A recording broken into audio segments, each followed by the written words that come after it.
Oh God. Okay. Hello, everyone. Thank you so much. This is so ridiculous. We should not have done this together. Thank you so much for coming. I know it was incredibly last minute when I announced this, and I really would have been happy if it was one person joining, but it seems as though there are so many of you watching from your computer screens, which is amazing. Enya is here with me, and I'm sure you all know her. She is one of my best friends, and it's actually very shocking that we're not in the same room right now.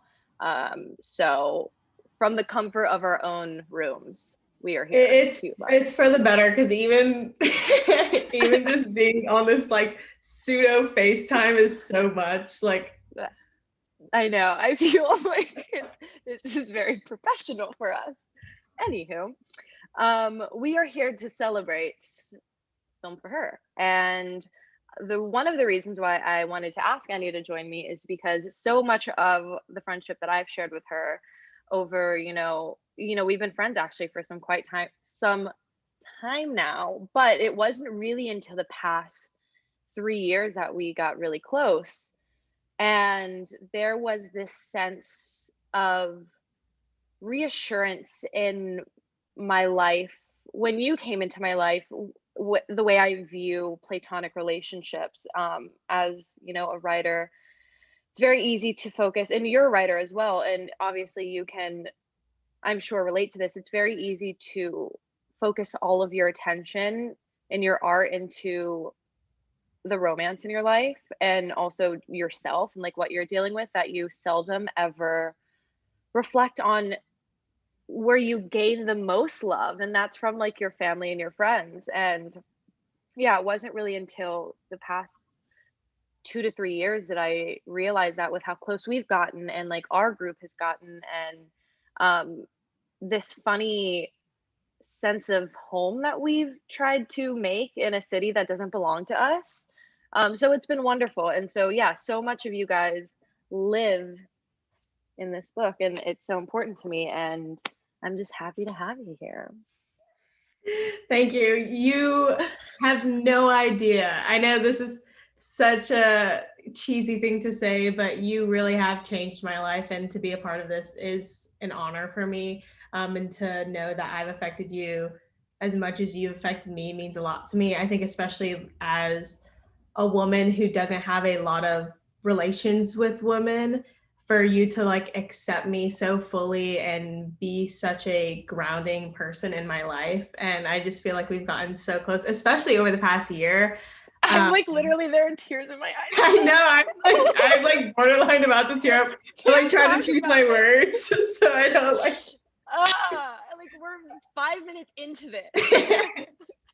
But yeah, like I had texted you even before cracking open the book. I was looking just at the notes you had given me for Flux versus Film for Her, and even in those notes you can see such a growth in a friendship and like a deep-seated love that I think both of us find so important with each other, which yeah, I literally was crying because I don't know, it's for me personally, it's almost inexplicable.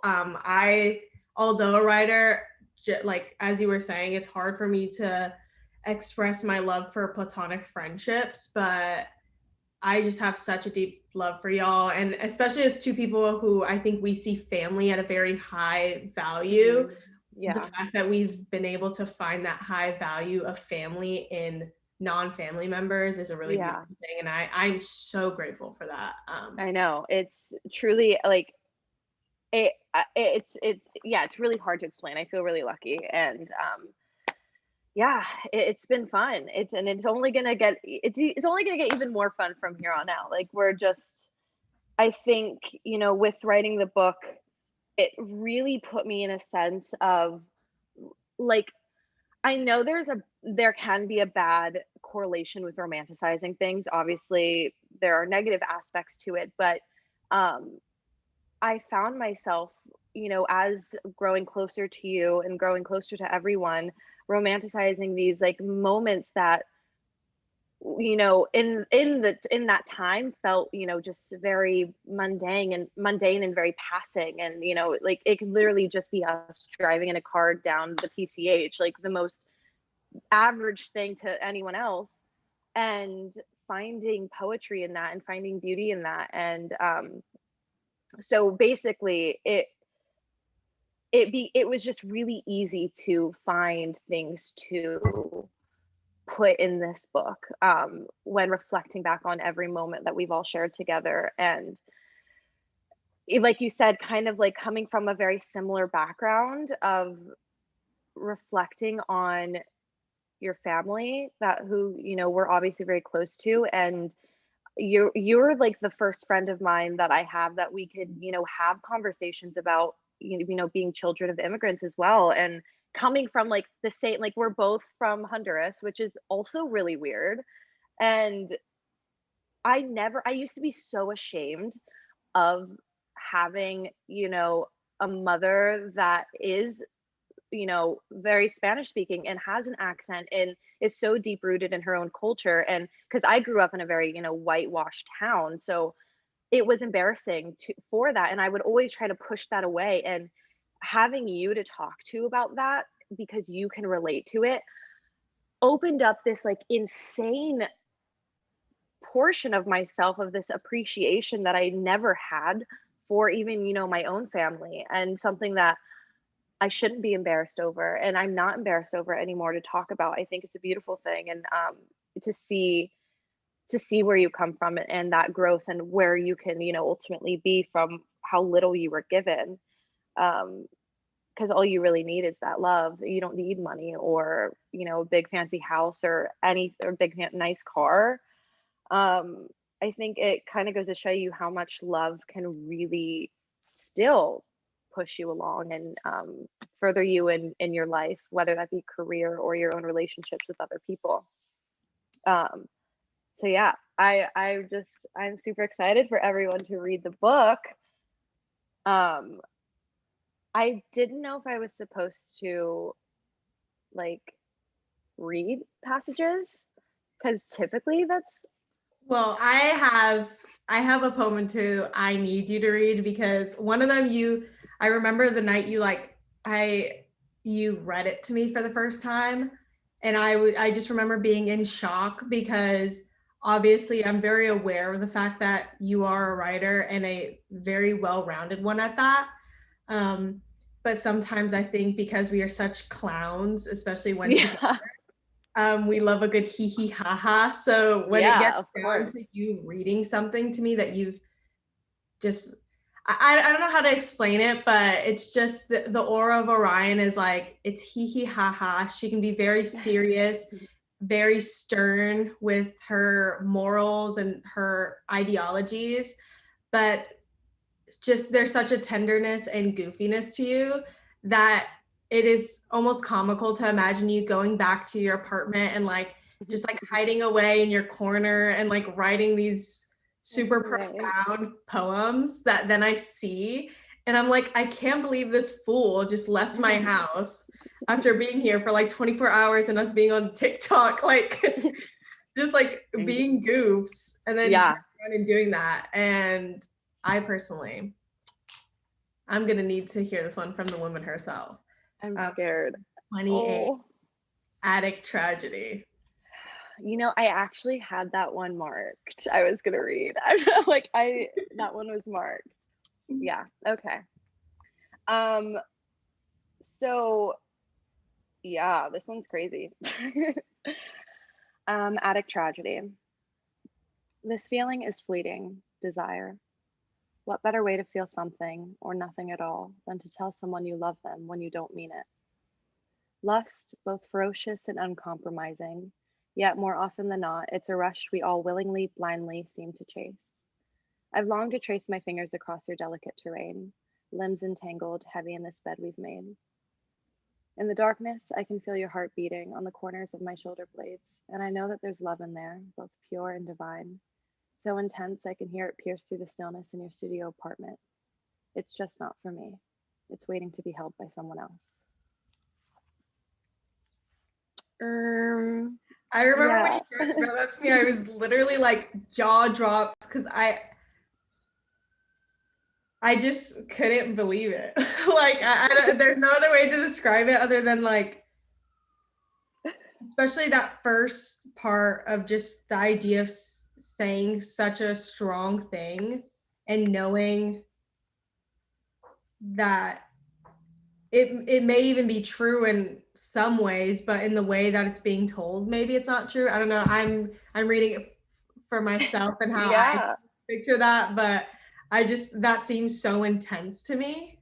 Yeah. No, it was this moment of, I think it can be taken in a lot of different contexts. But it was a moment for me of sharing this, you know, relationship with someone who it wasn't a relationship, it was like an almost thing. It was like everything was there, but there was something, that commitment that wasn't. And it was like a realization of sharing so many intimate moments with this person. And, at the end of the day, when we're laying down in bed, like kind of knowing that they weren't mine and there was nothing that either of us could do to really make that happen, because you can't force feelings to, happen at the same time. And kind of that acceptance of, I guess this book is really all, when it comes to like failed love in this book, it really is just about acceptance rather than anger. Whereas Flux hovered around like, why are you not like liking me back? Whereas this one is just like, that's life. And there are times, special times you're going to share with people, but that doesn't guarantee you this like forever commitment with them. And yeah, just sharing this moment with somebody that I know has a lot of love and will give it to the right person, and I'm just not that person for them. And being okay with that, really. So is yeah, I will crazy. say that is such a good point to make. That is a huge difference between Flux and film for her is, and I think it comes with maturity and even within, for me personally, I feel more so in platonic relationships. I've learned this a lot of the idea of kind of letting go. Hmm. And I feel like the growth shown is that as you get older, you come to terms with not everything is going to play out. You can still look back and cherish moments and the love you shared with people. And although maybe there is some anger or sadness that's tied to it, you don't have to take a magnifying glass and really hone in on that. Yeah. And I think you did a really good job of showing that you don't have to hold such resentment with people, whether it be love wise or platonic. And you did a really good job of just not being passive about it as if you don't care. But I think you were really tender with showing that you still care about all these moments you've had.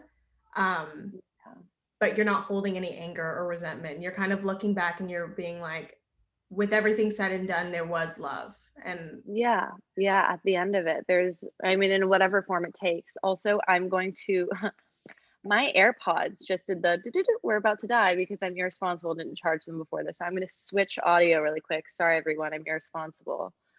you do not have to say sorry to anyone, Orion, because I have a huge mouth and I would love to keep talking and make this my book signing. Going. I mean, can we see the day? We're waiting. I don't know. I'm like you. I think the one thing I admire in you is you are one working woman. And maybe one day I'll be able to sit down and really put my mind to something. But as of right now, I think I'm just leading a 30 tabs open and nothing done life. Stop. No, the pieces that I've read of yours, and there's this one that really sticks with me when we were in Paris. I didn't read it, but you kind of told me about it, and it like actually like stuck with me this whole time and really had me thinking. And I think it just Hold on. Could you turn up your audio by chance or um maybe if I get closer, can you hear me? just speak into our eyes? I'll scream at you. Um, Is that better? Yeah. Okay, cool. Something that really stuck with me that you had written, or I don't want to like share your own words, but I'm gonna preface it enough so it's not completely exposing your own stuff. But that story you told me about if you were if you were dead and if you were to cut you open and what you would see as an artist and as a writer, and it always makes me want. I always think back to that as writers and as artists in general. What our brain matter has compared to somebody who shifts their focus in whatever hobby that they love. And I think the world is, I've enjoyed sharing bits of my brain matter, but I'm excited for the day that you get to do the same. Well, thank you. Hopefully it comes sooner than later because God knows I have a lot to say. It has a lot to say. But I do want us to move into these questions because I'm being an awful moderator and I could talk to you forever. But I have questions for you from the lovely people watching. And I am going to be a Miami girl, and I'm going to pick the first question being someone, Whitney from Miami Lakes, Florida. And they say, for your third book, is there a country you like to visit while writing it? I think probably I want to say Italy and like live my Italian countryside life again because that was so much fun. And I think I took it for granted in the sense where I didn't write as much. I really was living my life. All the writing was done afterwards. So maybe a countryside in Italy. Paris was wonderful, but I think writing in a city versus writing in nature is so there's a difference to it, and that difference is writing in nature. I feel like there's pockets of hope in my writing, and there's pockets of enthusiasm and a lust for life. Whereas like in a city, it's so easy for me to look out, a cafe window and be like, today I'm angry about something and I'm gonna write about it. So yeah. I guess I would add to that. It's probably also really easy to people observe and become like, there's just too many people in the Oh, world. oh yeah. It's so easy to people watch and just write about strangers. There was actually so much of that in Paris. There was like you were there with me, the couple at Café du Fleur that were Oh, arguing yeah. behind us, and they broke up and we were like, what is happening? We need to If write about only this. we could speak French. That was If only we could hear. I wrote about that in Film for Her as well, just like that moment of, is this romantic or are we just sadistic for enjoying this? Like something is wrong. I think as people who have been through kind of terrible things, we've found ourselves in a position where we can take like horrible things and Mhm. romanticize it for the sake of being able to enjoy life a little more. Like, Right. When it's appropriate, for sure. yeah. Absolutely. Okay, another question. Alyssa from Beaumont, California asks, when did you feel that your book was complete? I never feel like my book is complete. Like if they gave me a longer deadline, I probably would have continued messing and shuffling around. Naturally, and yeah, I know you don't believe in it, but I'm going to say it anyways. I'm a Virgo. I'm a perfectionist. So everything needs to be to. No, I fully believe that, girl. When we even do a simple get together of the friends, it's like, do you want me to help? And it's like, no, no, no, no, no. I'm like, okay, should I help you in the kitchen, like cooking? And you're like, no, no, no, no, no. Let me do it myself. I got it all done. Don't worry. So yeah, I never feel like it's fully complete, but there is a sense of, I'm happy with what I'm going to put out. And it's really when I feel as though I've touched on all the subjects that I wanted to just like, touch on in the book to a certain degree where I feel comfortable. I know that I think Film for Her was this sense of scratching at the surface of my life, talking about my family and my relationships. It kind of gives you a peek into parts of my life, but there's still that fear and that holdback of wanting to really share more on some of the scarier moments where I do still have problems being vulnerable about. But once I feel like I've gotten to a degree of comfortability, I'm like, and I'm happy with at least half of it, then I'm good. But it's always give or take, because I'll go and read it one day and I'm like, this is amazing, and then I'll read it the next day and I'm like, please, I hope Barnes and Noble does not put this on the counter.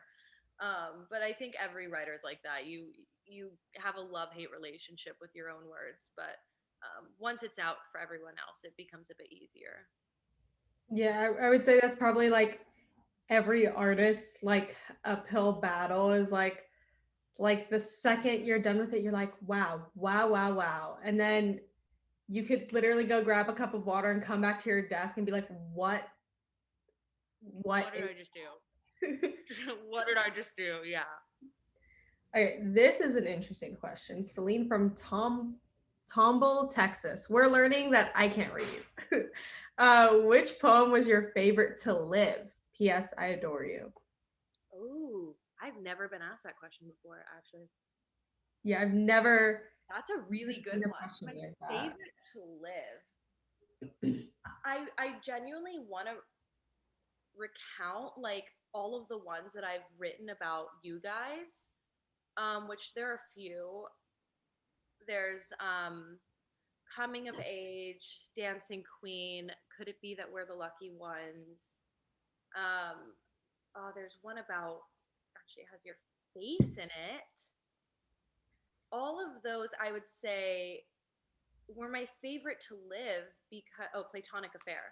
My favorite to live because like I mentioned earlier, those were kind of all moments that felt very passing to us, like very fleeting moments that in that time was nothing. And looking back is everything to me. Like all of the times that we've gone to, El Matador and jumped in the waves for no reason.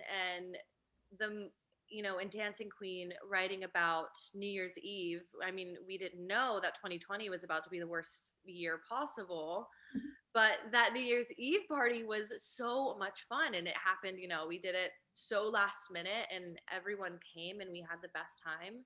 So I would say, yeah, all of those were really, really fun to live. And there are tender moments. Um, for that time that I had written it was a really special time for me. Now looking back, I could care less about those moments because it has, people attached to it that I no longer, serve me. Um, so yeah, there's a mix, but I think the top would be definitely the ones that involve every one of my friends.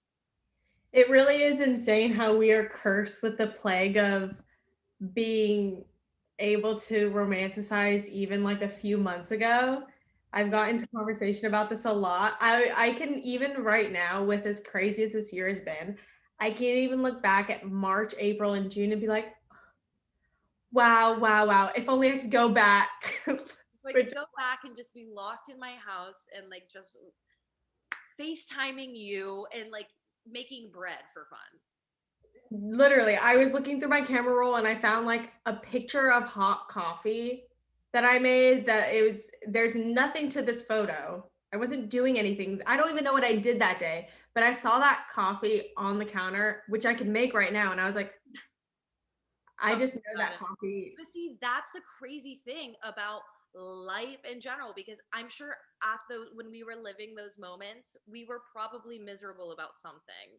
And it's so easy to look back at things and be like, oh, this was like the best time ever, but you were still dealing, with your own shit at that time. And so I think, yeah, I guess documenting those small moments, those small pockets of happiness, your future self will really thank you for that. So Genevieve says from Petaluma, California. So many cities. Cannot believe there's so many people. Where to start? Was there anything you felt you discovered about yourself during the process of writing or releasing Film for Her? That I found I being alone. Oh my God. I thought I could handle it, but I was miserable for a little bit. And I needed to be miserable though. When I went to Paris to write that, the last bit of it, I went into it being like, oh, I'm going to be fine. Like, I'm alone all of the time. Like, it's no big deal. But I really underestimated how how little contact I would have with people because I didn't know anyone there. The time difference was insane, and I don't speak French. And so all I had to my name was, you know, my journal that I was writing in, the book that I was reading, and my phone that I could only use at certain hours of the day when I wasn't writing or when everyone was awake. So I found myself being, swallowed by this despair of loneliness that I didn't ever really experience before. But I'm very grateful that I did because, I mean, I was able to, without that distraction, really hone in on some moments that I had thought that I had forgotten, but somehow reappeared with all the time that I had in the world. So I learned that loneliness and being alone are two very different things. They can come at the same time, and when they do, you better be ready for it. I I remember when you were talking about leaving to Paris for a month, I envied you so bad because that is still a feeling I haven't felt yet, and I'm so terrified of feeling that, and the fact that you had just made that decision and you went and did it. I remember I envied so much because it's always something I think about, like in very heightened emotion moments. I'm just like, I'm gonna leave. I'm gonna go somewhere alone for like a week, not talk to anyone, just lock myself away and see what happens. But I can never make that jump to do it. And when you did, I was blown away. And I remember the few times I did get to speak to you and I was awake at the same time you were. I remember you expressing that loneliness to me. And even when because if no one knows, me and Drew had visited Orion for just a few days when she was in Paris. And I remember the joy in your face of like seeing two people you recognize and could speak to. And that is probably one of my favorite memories ever, is just being in Paris with you for a few days and getting like kind of this inside look of what Orion in a writing mode looks like, and just showing up and seeing like your stack of journals and like your coat thrown on the couch. You could just tell you got inside, threw your coat on the couch, threw the journal down, and like went to sleep. And um, that was super inspiring, just seeing Yeah. you go and like lock down like that. I think it's something that everyone should do at least once in their life. And I don't mean like pick up and go to Paris, like go to another country, just like spend some like actual proper time with just yourself because it will amaze you how much you learn.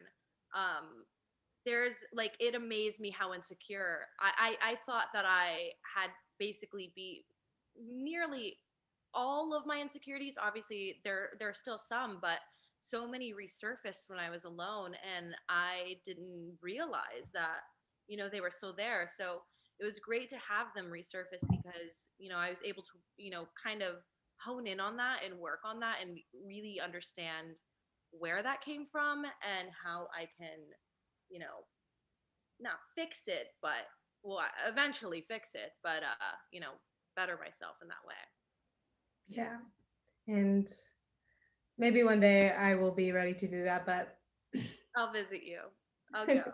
please, I believe I'd go crazy almost instantaneously. I'm so stuck to talking. I mean, despite it being like lonely, it was amazing. It was so much fun, and I would never take that for granted. I felt so cool waking up every morning and going to the same cafe and like having the waiter know what I want to order and feeling like a proper cliche in Paris writing a poetry book. It was, I mean, insane, but take out Paris, take out poetry. That time alone was a beautiful thing, and I feel closer to myself now.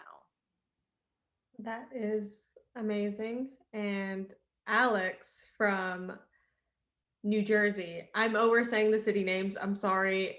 I can't read them. Like, I can't. This is Forgive Is me. my audio still okay? Yeah, your audio is awesome. Okay. I feel like I'm like having to scream. I didn't know what was happening. How old were you when you started to write? By the way, love you and Enya.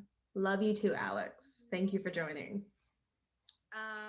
I started, I mean, I feel like I've written my entire life, like even like diary. My mom, I went to Atlanta to vote like last week, and my mom handed me like 5 old journals, and they were just absurd. They were like from middle school. I had one, it was a composition notebook, and it was a pink notebook, and I had a title on it. It was called Dear Life, semicolon, by Vanessa Carlotto. Like, that was it.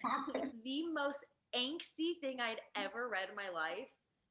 And I just had so much confidence in everything that I was writing. It was beautiful. So I'd always loved writing my entire life, but I guess with poetry, I began to take it more serious when I got to high school. You know, it was an assignment for me, for everyone in the class. And while everyone was, you know, annoyed by it, they don't want to read Byron and Shakespeare. I found myself like actually really enjoying it. And so I had to write poems for an assignment. And so I, as an assignment, did. But then I found myself in my own leisure time, you know, carrying that along and doing it, because it really felt like poetry was this place where, outside of journaling, where you can be very straight up, very blunt, forward with your writing, poetry holds this space that's up for interpretation. And for someone who's, you know, not as much now, but I used to be like not vulnerable at all, like very, very prone to hide how I feel for the sake of, you know, putting on a happy face. Um, Poetry was a space where I could write about my feelings in a very nonchalant way, or in a very secretive way that felt fun and fine to share, because it was just kind of like, again, like scratching at the surface to how I was feeling at the time. But the wonderful thing about poetry is that you can do that, or you can go in as deep into it as you possibly can, and really like find a home for this heartbreak that you have, or whatever it is that you want to write about. It just, it's a space for understanding. And I really, I'm so glad that, you know, I was forced to talk about it in school, because I don't think I would have naturally picked up a poetry book on my own. Yeah, I think you can agree to this too, as two people who um chose not to pursue like a college education or anything. I guess I'll speak for myself, but as someone who wasn't a huge fan of school, I don't do well with authority figures, and I don't do well with like the pressure of assignments. It's really funny to think, although I resented it as a younger person, my love for writing fully came from being given that assignment and being told to do it. And those are things that, like, sometimes you need someone to be like, sit down and do this, and then you fall in love with the task. And it's the cheapest hobby. The biggest tool you have is your brain and your hand. And you just have to use them to your best ability, and figure out, you know, what to do moving forward, whether you want to share it or not. It's a tool that, you know, language is a tool that casts a new meaning to anything that you say, or anything that you decide to share. Or I don't know, it's fun. I love it. It's also so therapeutic. I know started writing also in middle school purely out of angst and like just having this head full of thoughts and emotions. And I was also the same, where you couldn't pay me to say how I felt. You could not. You would have to physically beat me up, and I would still crawl back up and be like, I'm fine. I'm good. I don't care. Yeah.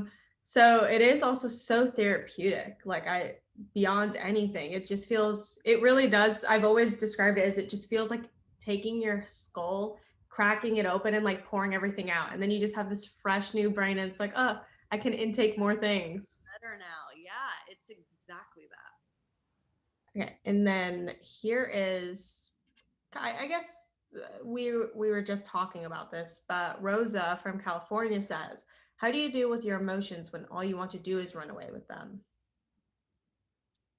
The healthy way, I think. Like my brain goes back and forth between like teenage me versus me now. How do I handle my emotions? Okay, I take a step back and I have to understand what part of it is this stemming from? Like, is my ego hurt right now, or am I feeling insecure? Like I think the first thing is yeah, acknowledging where that hurt is coming from and how you can naturally to what feels natural to you. Like everyone's like self-care, like do a face mask and get in a bath and like you'll feel better, your problems are done. Like if that is your cup of tea, then like do that 1,000%, but that's not everyone's cup of tea. I It's so hard because my mind always goes back to like write about it or feel your emotions. That's what I was about to say. Feel your emotions as much as you can. Like if I'm feeling some type of way, like my first thought after obviously acknowledging where this hurt is coming from is to allow myself to feel that hurt and play music that's going to make me feel that hurt like in tenfold. So I can get it all out while I'm feeling it. Listen to music or like watch a film where you're like, this is going to affect me in a way that it shouldn't. And we know that very well. I don't know if you're thinking what I'm thinking, but I'm thinking about Mrs. Florence the Third. Thinking about Mrs. Florence the Third on PCH therapy. Oh my gosh. That is also one thing I have learned this year. I was like, if there is anyone in the world I could call at 3 a.m. when I'm bubbling over and be like, I need to go, especially during quarantine, because we would just be at our homes bubbling over with so much. And what else can you do other than drive? But no one has made driving and listening to music so therapeutic or more therapeutic than you. Oh, it's so what you guys don't know what PCH therapy is. You're feeling it when we're in that like it doesn't matter what time it is. Like it can be 3 a.m. and I'm texting Enya, please get ready, put your shoes on and get in the car the moment I drive up. We have a playlist. What's it called? I think it's called You Know. You know. And we just go and drive along the PCH and up to Panga Canyon and blast music and sing at the top of our lungs. And if we aren't singing, one of us is crying and the other I'm giving a good rub on the back. Like you'll be driving and I'm like in the passenger. Like the last memory I can recount of that was I cannot remember what I was sad over, but we were driving down back towards Malibu to Panga Canyon, and You Know is playing, and what comes on shuffle? Miss Landslide by Miss Fleetwood Mac. It was over, and then like it was just we're listening, and then you could hear me go as I'm like looking out the window, and then I just feel Enya go as she's driving, just rubbing my back, and I'm like, time's been all Remember when You Are in Love by Taylor Swift at an instant would make me cry? Make us listen to it like 7 times in a row. Because it's just one of those things, you know, it needs to come out. What's going to do it? When Taylor Swift. Let yourself feel it all the way, because if you don't, that hurt is going to prolong for a very long time because you're just pushing, you know, those feelings back. That's all it's really going to do. So feel it all out. Don't be ashamed. Cry if you need to. Kick and scream into the void. Whatever makes you feel good. Yeah, and also know that this is something I've learned I do with my therapist is we almost personify a lot of these things we feel because as I grow older, I realize so many of the insecurities and fears I have are just kind of irrational things that people, whether it be in media or people I've crossed paths with, have kind of implanted into me. And without knowing, I've taken on these fears and insecurities as my own. And you even said it earlier, when you were younger, you looked at your writing and you had so much confidence in it. And I think a lot of our insecurities stem from outside things. As we grow older, you would think you grow more confident, but sometimes you concave in with all this new information put on you. And something me and my therapist do is we're like, what is fear trying to say to you right now? Like, what we make that a person. We're like, what are they saying to you? Like, what is They saying. yeah, what is insecurity telling you that you know this isn't real, but they're being really loud? And for me, sometimes when I'm like thinking like that, I'm like, oh my God, in my head, I sound crazy. I'm being like, You're what like, is anger telling me? Like, yeah, it ties hand in hand with this quote that I don't know who said it. I don't know when I came across it, but it's one of those quotes where I always keep it in my mind anytime I'm feeling some type of way. Because like I said, it's so easy to look at instances in your life and be angry about it and like sit in this despair of like, why is this happening to me? Like it's always happening to me. And it's so easy to just live in this doubt that nothing good is going to happen out of your life. But the quote basically says, instead of, asking yourself, why me? Ask yourself, what is this teaching me?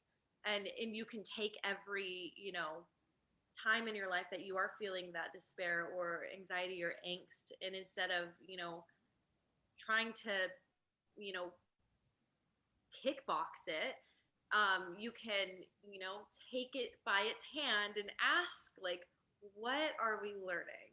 What is this teaching me? And how am I going to effectively put this into my life in the future for when I need it? Or what's coming in the future? Because so many things, we look at loss as like this grandiose, so like terrible thing. But sometimes the greatest loss brings in something in the future.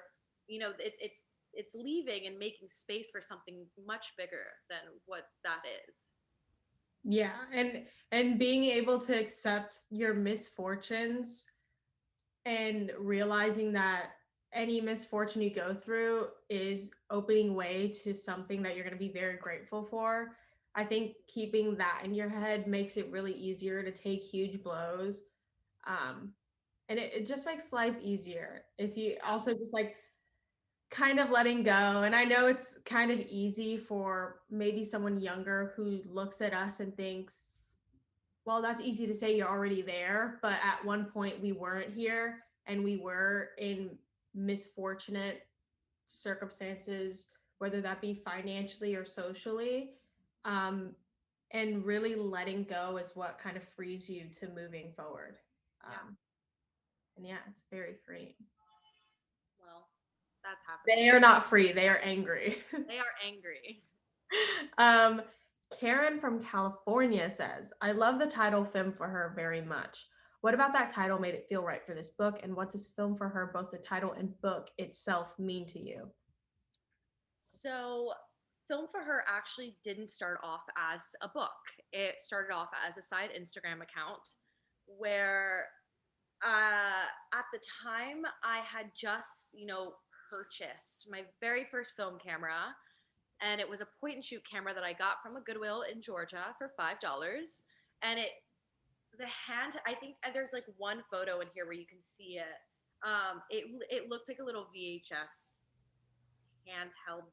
It was insane. It did not look, oh, you can maybe see it like right here. But that one was my first. When I saw that, I thought that was, I couldn't tell if that was a medium shoot, Format. a medium format, because I was like, that looks huge. Yeah, it's huge, but it took some incredible photos. Like, I need to actually start shooting on. Life is happening. I need to start shooting on that again. That was fun. But so I had just discovered this like love for film photography, and like I said, at the time I was living in Georgia, I was, working a retail job. This was very new to me, and there weren't very many film developing stores where I lived. So film photography became this like almost this like sacred medium for me where I'd save up and buy a roll. I had 36 photos and I was like, all right, these 36 photos should last you at least 2 or 3 months. And so take photos of moments that you find important enough that it should live, plastered on film. And so then I would get the film back and I would look at the photos and I'm like, these photos are so boring. Like, why did I feel the need to like take a photo of, some random street in Chicago with leaves falling on the ground? And then once I realized there was some sort of pattern with that, it really came to me that these were, those fleeting moments that in that particular time felt very important to me, and there was some sort of memory attached to it. That busy street in Chicago, empty street in Chicago, whatever, with the leaves, could pull me back to a memory that a time that I was sharing with somebody in that moment. And so I created an Instagram account called Film for Her, where I posted these photos and attached some sort of short story to it, which was again different. I was typically used to posting poetry, so this was two different mediums that I wasn't really used to: short story and film photography. And so it became almost this sort of safe space for me where I wasn't living in, I personally love to curate things. I love fashion, I love design, I love, the aesthetics of life.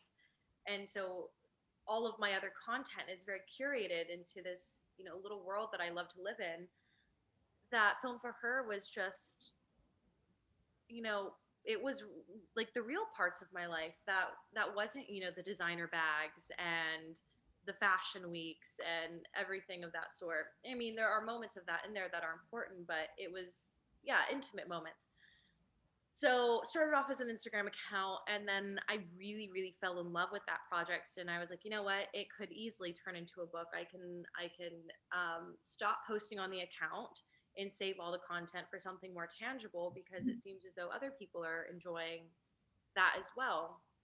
Now the title, everyone asks like, who is her? Who is she? She's no one. It's not me. It's not anyone in particular. I just really love the title. I don't know how it came to me, but I guess I woke up and I was like, Film for Her it is. That's what we're naming the account. But I like to look at her as some sort of like, it's like an entity. She could be whoever, you want her to be. Just like, with the packages that I sent out, I did like Film for Enya, Film for Drew, Film for whatever. It can be for anyone. And it's just, yeah, space for, it's up to interpretation. That's what it is. Well, that's amazing. It is really crazy how sometimes just on a whim decisions like that can lead to something so great. Because you talking about how there aren't like a lot of places in Georgia to really get your film developed, and it's not like kind of common practice there. I relate to that a lot with living in Miami, just like if it feeling like it was like very ritualistic to like pour yourself into these like 30 something photos and then step back and get to go home and like kind of gawk over them and be like, when was this? Why did I do this? Yeah. And you did a really good job in this book of sharing moments that like I'm sure you looked at and you were like, what is this? Like, when was this? There were, even selecting photos to attach like memories to for the book, there were so many that were like genuinely so boring to any other average eye that I was like, do I even like, is this worth putting in the book? And I'm like, it's the whole point of the book. So it was definitely like a moment of sitting at that computer and battling myself of like, you don't want it to be too boring, but it's also kind of the point. The words are supposed to bring the photo to life, not the other way around.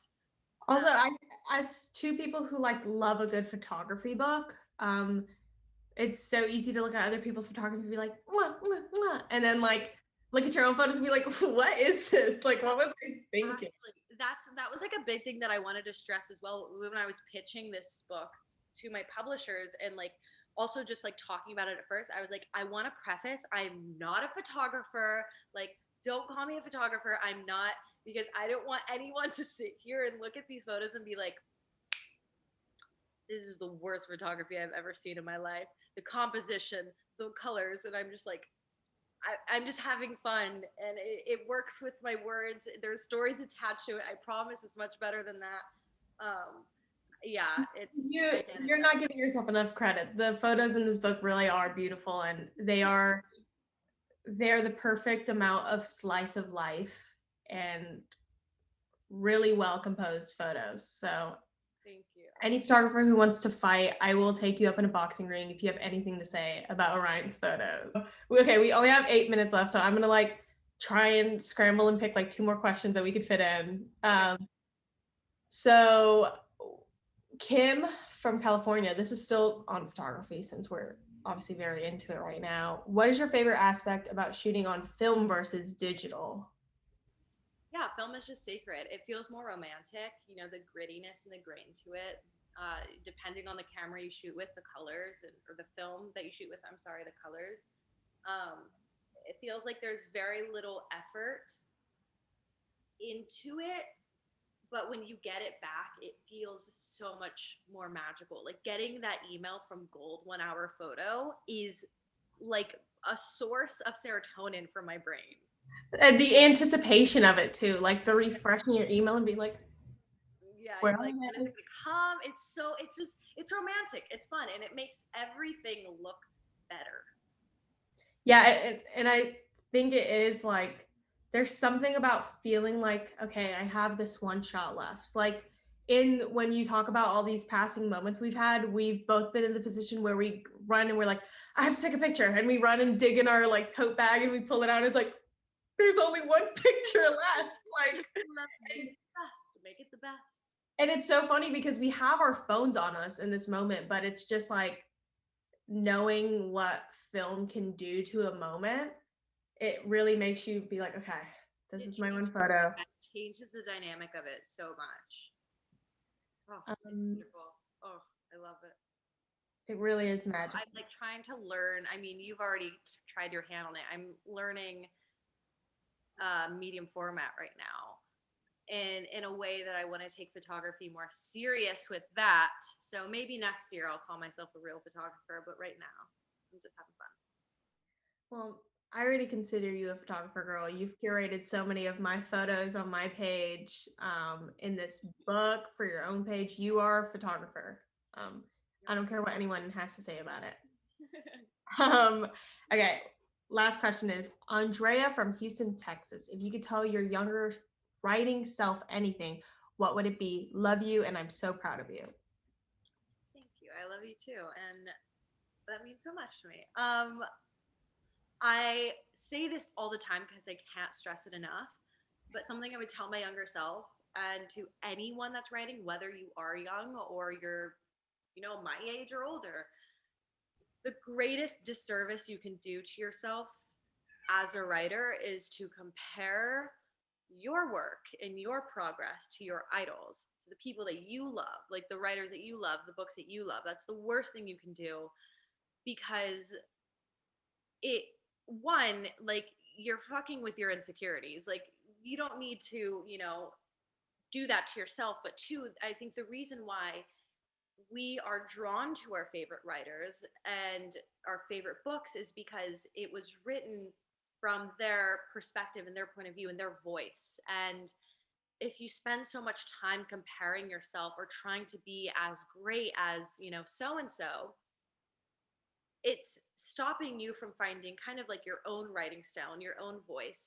You know, like I can pick up a passage from Eve Babbitt's and read it and know that it's Eve Babbitt's. I can do the same with Patti Smith and, you know, Florence Welch. I can read these pages and say, without knowing, this is, you know, an Eve Babbitt's piece.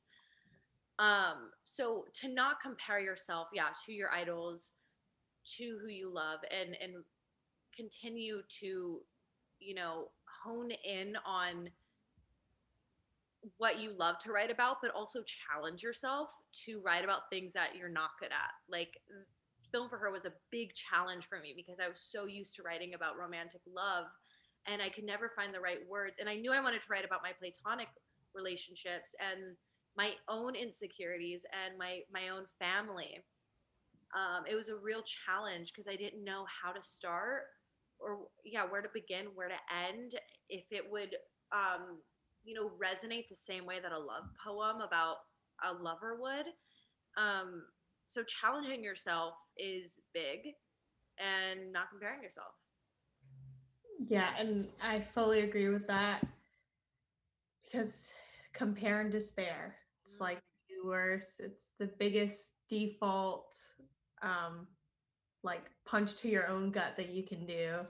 And also, yeah, I'm proud that you took that venture, even though it's easy when you find that comfort spot of what you're like really good at to kind of like just shut down there and be like, this is where I'm taking, like, this is as far as I'm taking it. But you didn't do that, and I think as many people, more people get the book in their hands and start to read it, you're gonna find that, like, one, you're really good at it. Two, it's super important, and it does make, if it makes me feel closer to you and I'm already so close to you, I have no idea what it's going to do for other people. It's just such a nice way to get insight onto someone else's life. And it's easy to think like, well, no one wants to hear about my family. But that's one of my favorite parts of the book too, is like kind of opening up with that, because it's such a foundation of what made you who you were. And like I said, even being close to you, I knew bits about your family, but a lot of the writing in here is such a more intimate in look on that and how it's affected you, and it really is important. And so thank you so much for taking that risk. Because I was nervous, but it was a challenge, and I'm really glad that it was a surface that was scratched, and I could only imagine in the next one I go even deeper with family and life and growing up and everything else that comes in between. I'm excited, and I hope you guys all enjoy the book and be gentle with me, please. Still nervous. Also, I need you all to know, all of this, I have to sign every single thing. These are the book plates that we're sending you guys for the book. My hand is going to fall off, and I actually don't know if another book will be coming, because this is hefty. This is a lot, but I'm going to do it. And it's a labor of love. It's a labor of love. I'm going to put all of my love into it and spray every single one with my perfume, and then probably get in trouble. Just drown a whole bottle. Yeah, I'm just going to like dump it into Noir 29. Noir 29. Oh, so fragrancy, delicious. I love it. That fragrance is yours forever. You can't change your fragrance, because anytime I smell it, I'm like, Orion. Where is she? She's here. Well, I want to say thank you so much for letting me be a moderator, because I know to give a clown such a responsibility is a risk in itself. So, want to hang out tonight? Yes, please. Oh my God, Orion's, this book got her so busy. I have not seen my sister, and I'm like, I haven't seen you in so long. I saw you fucking last week. It's been a week, I know. Guys, I'm just like seriously so busy over here. But yeah, thank you guys so much for tuning in, and hopefully see you at another one. There's 2 more. That would be fun. Beautiful. Bye.